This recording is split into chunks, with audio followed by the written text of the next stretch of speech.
So this is an interesting conversation. It's deep. You know, there's so many layers to it when we start studying people in a high-performance space. I truly believe Tom Brady loves greatness more than he loves football. I think that Tom Brady is just searching for the next thing like many of us do. Tom Brady, you think he loves waking up at 5 a.m., 8 months out of the year to be the first to the facility? Do you really think Tom Brady likes avocado ice cream? Tom, Haagen-Dazs vanilla is better, okay? Caramel, the cone, that's better than that. You think he really likes avocado ice cream? He's doing that because he has Moment on the lips, lifetime on the hips. To accomplish the things that he's trying to accomplish. Now, do you think Tom Brady likes to get hit by JPP and Shaq Barrett? No, absolutely not. Do you think Tom Brady wants to watch grown men in tights run around a football field while his family is having Netflix night because he has to study? Absolutely not. Look, it's a drug. It's the chase to greatness. The thing that I live with right now, and now that my career is over, is I had 970 receptions. My goal was to go over 1,000. I truly thought at the end of my career, if I had 2 more decent years, I could finish in the top 5 in every receiving category outside of touchdowns. And then I snapped my ankle. And that's the thing that I miss. I don't miss waking up at 5 in the morning. I don't miss getting hit by Ray Lewis. I don't miss that. I miss that feeling that you get, that rush that you get when you say, man, I wanted 100 catches this year and I got 100 catches. I wanted to beat the Patriots and we beat the Patriots in Foxborough. That's the thing I miss, and I think that's what keeps Tom going. So does he have anything left to prove? Absolutely, to himself. You know, now Tom's going to have to look at himself one day and say, when's enough enough? So Brandon, that's interesting that your goals were about accomplishments, where I feel like Brady's goals are about insults.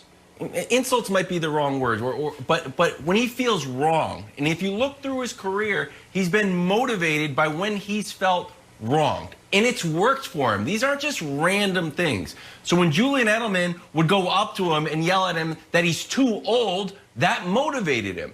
And last year, he named his production company 199 Productions because he was the 199th player.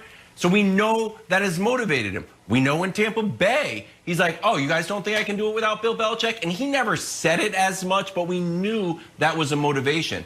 Nick, I think it's interesting. I don't know if the I'm old is still going to hit like it did last year or like it did with the Patriots. 1 second. We think it could, but go ahead, Brandon. Well, to that point, no, man. Tom Brady is 43 years old. He's a grown man. Come on.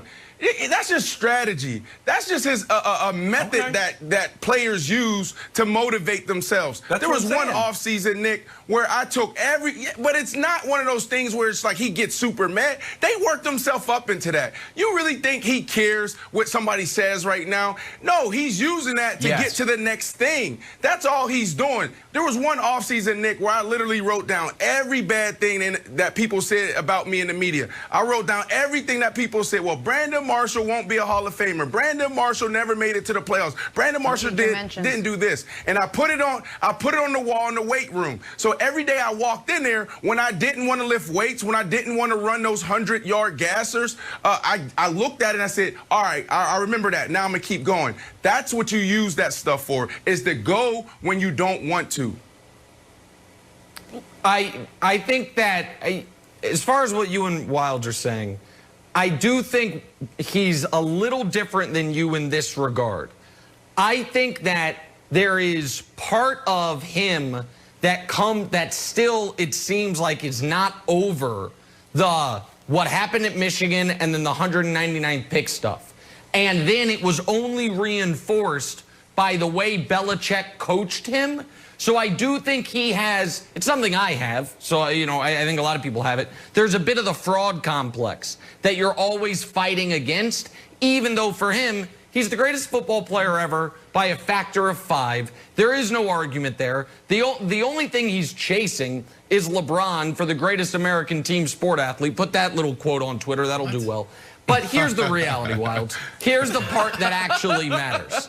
And I think it's something Brandon, Kevin, and Jenna can all agree with, and myself as well. Our wives know best. Listen to her, man. She wants what's best for you.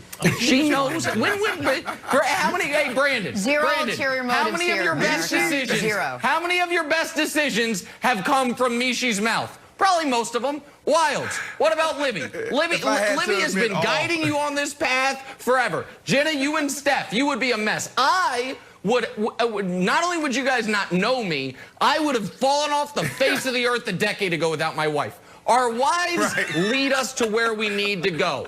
Gisele is telling you something, Tommy, so I know right now you're working out. Listen to her, man. She's got your best interests at heart. You got ring number 7. Ring number 8 doesn't even sound appealing. 7's a better number. It's lucky. She wants you to walk. You should walk, Tom. Right. Listen to Gisele. Gisele knows what's best, Brandon, Wilds, you should listen to her. Can I ask you a real question, Brandon? And I know Nick once dunked a tennis ball, but you are the elite athlete on the squad.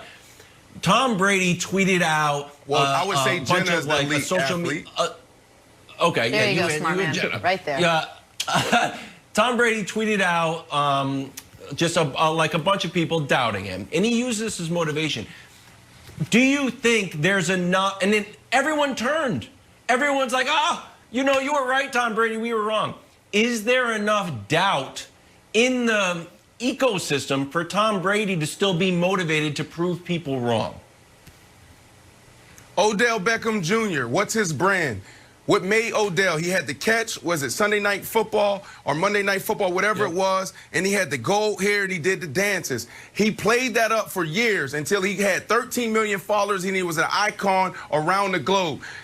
Tom Brady's brand, what's his brand? I'm the tough guy. I'm it. So you sit down as a player and say, who am I? What am I selling? Every time I get in front of the camera, what do I want people to perceive me as? And Tom Brady is that. So his team, Tom Brady ain't sitting down putting this together, telling his team do this. They sat down 10 years ago and he said, guys, this is how we're going to orchestrate my brand. When I retire, I want to move into this space. And that's all this is. This is just who Tom is naturally, but this has evolved into a business. So all this